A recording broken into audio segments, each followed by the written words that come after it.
MyPillow is back in the news, which means it's time for another episode of Pillow Talk. God gave me this platform.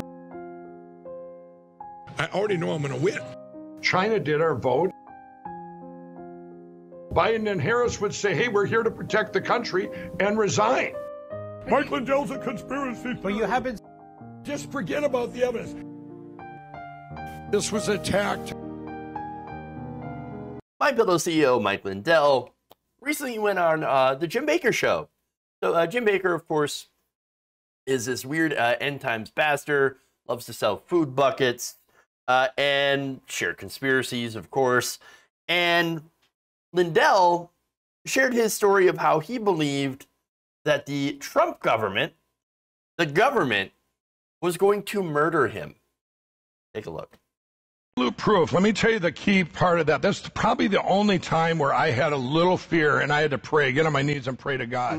This was 10 days before the impeachment trial. And let me tell you, and 10 days before, and remember, at the time, that was like towards the end of January, you know, the impeachment trials were Tuesday following like the February 8th, okay? And this was about maybe January 25th or so. I'm sitting there, I go, wow. They're going to impeach him, and I had word that they were going to impeach him. We were not going to be able to show evidence at that trial. They would not have shown it on TV. And they impeach him now, and what were they going to do? Take everyone January 6th in this big fake insurgency or whatever, that you're against the government, right. And guess who was number one on that list to come and get me? And they were coming, I'm going, God, they're going to kill me, you know, I mean, they're going to put me and hang me, you know, basically is what I'm thinking. And at that moment, he said, you know, I got put on a documentary. Just put the evidence out there and make it. Wow. Okay. Yeah, no, the government are trying to kill me because I was putting out this documentary. No. So, okay, bottom line. MyPillow, you're not important enough for anyone to kill you. Okay? Just calm down. You're a clown. You're a clown. Your cyber symposium, complete and utter failure. Your documentary proved pretty much nothing. But no, they're coming. I swear they're coming to get me. They're coming to get me.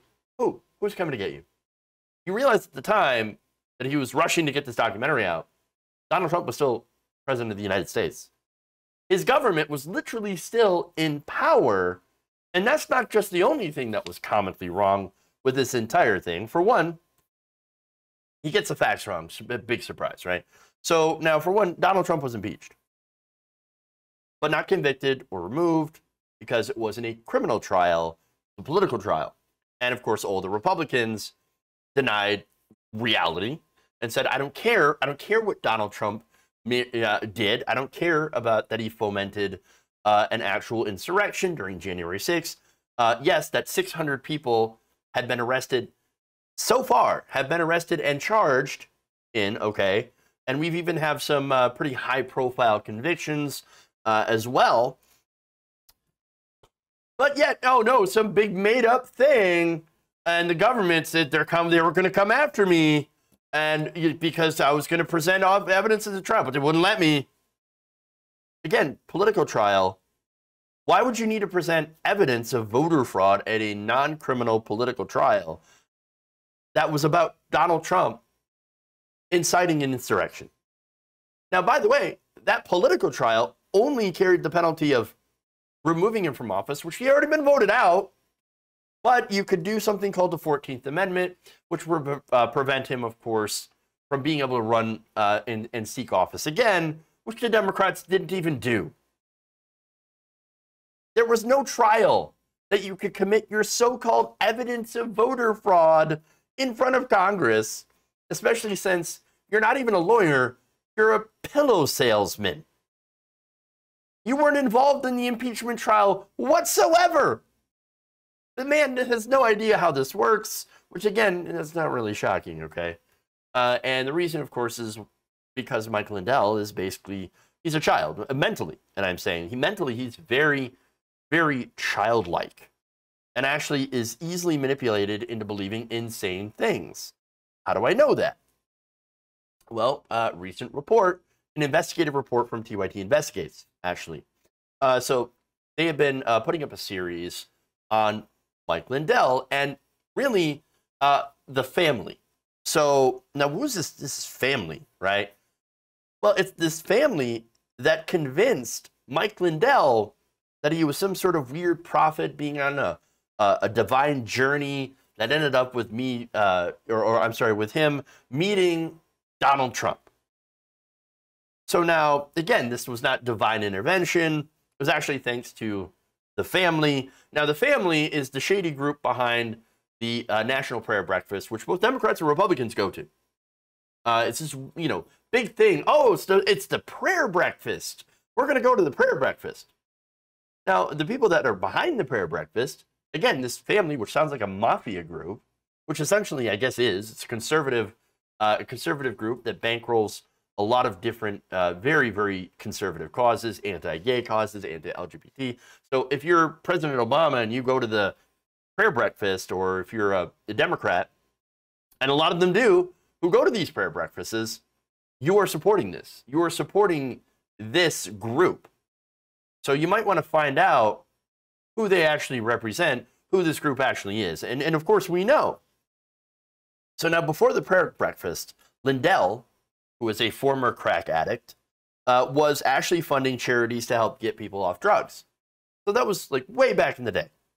So now, around 2016, he starts meeting, well, some members or people who have ties to the family. Now, one of those people happens to be Stephen Baldwin. And after that happened, after he got into that group, and after because he originally wasn't even an evangelical. He was Christian, but not an evangelical.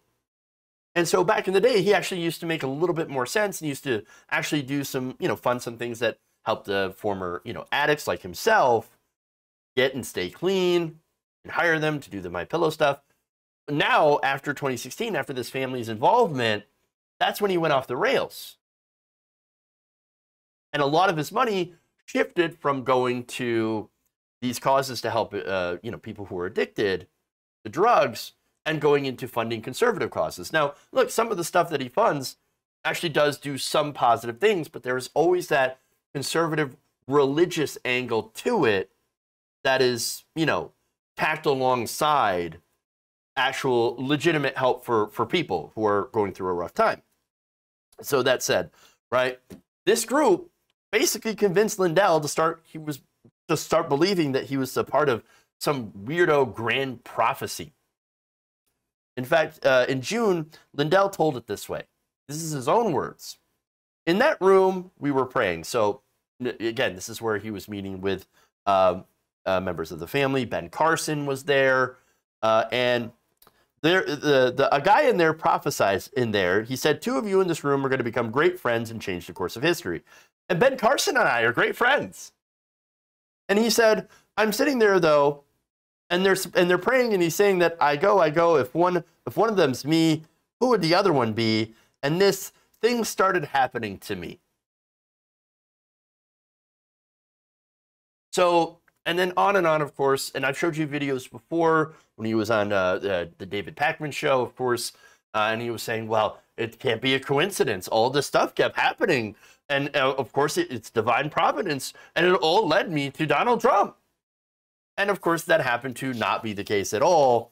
The family essentially tells everybody the same thing. They even put this on breakfast literature during their prayer breakfasts. And so, but anyway, so that was when he was hanging out with Ben Carson. Well, Ben Carson was running for president back in 2016, and then he lost pretty badly. And when he dropped out, he told Donald Trump about Mike Lindell. And he said, look, this guy's got a lot of money, and he believes all our bullshit, so you should probably meet up with him.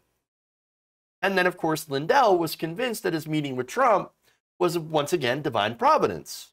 And so, of course, the day before their meeting, Mike Lindell donates $2,700 to Trump's campaign, $17,300 to the Republican National Committee, and $20,000 to Trump's victory fund. And some of those donations, of course, exceeded campaign contribution limits. That's a lot of money going to Trump and Trump causes, because he literally believed that Trump was the other guy, the guy who was supposed to meet in this weirdo prophecy the family sold him in order to get to his money.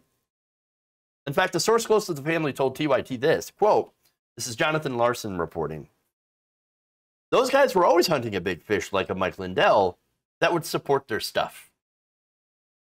If you can convince him, oh, we're doing this amazing work, he might just be the kind of guy that gives you $10 million.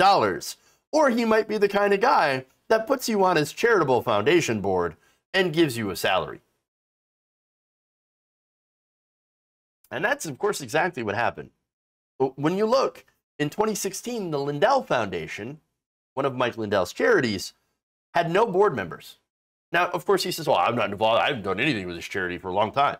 And there are other members of the family that are, well, look at that. In 2017, just a year later, that same charity board actually listed about 6 people as officers or directors. Half of them happen to be, of course, tied to the family. So, look, the report by Jonathan Larson is incredibly detailed. There's so many different details of this. This is a very, very, very small synopsis of what happened. But this is partly why Lindell goes out and says these insane things, because he's got this weird pro-Trump religious right-wing fundamentalist group that is whispering these crazy things into his ear. And when you look at it that way, you'll almost want to feel a little bit bad for him, because he's, again, childlike and very naive, and it's very obvious that this group only saw him as like, oh, look, this guy's got money. He's got a pillow factory and a business, and he's got a lot of money that he's going to give to Republicans. And of course, he's likely going to lose all that money when Dominion is done with him. And I wonder where the family's going to go next. I wonder if they're going to help him out. I know Donald Trump is not helping out Pillow Guy at all with his incoming lawsuit with Dominion. So, but again, don't get me wrong. I'm not saying, oh, poor Mike Lindell, just because he's being used. Bad people get used all the time, and Mike Lindell is certainly a bad person. In fact, he calls reporters scum, tells them to go to prison, go somewhere and find yourself a nice jail cell, because that's where you're going to end up. Pushes that big lie, defends the indefensible, uses the money to hurt members of the LGBTQIA+ community, and he does so mainly because it's narcissism. There is a little bit of narcissism involved here. The guy thinks he's special. He's chosen by God. That's why he thinks it's the government. The government wants to kill me. That the government wants to kill me.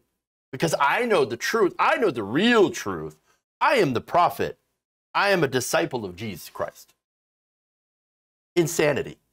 And again, there is that weird narcissism here. But that happened to serve Trump. It served the family. But I think ultimately, in the end, it's going to lead to his financial ruin. And we're going to all watch how that unfolds. If you enjoyed this video, please give us a like and share with your friends. You can subscribe and help out the channel by becoming a patron. It's patreon.com/Jeff Waldorf, or you can become a channel member as well by hitting the join button below.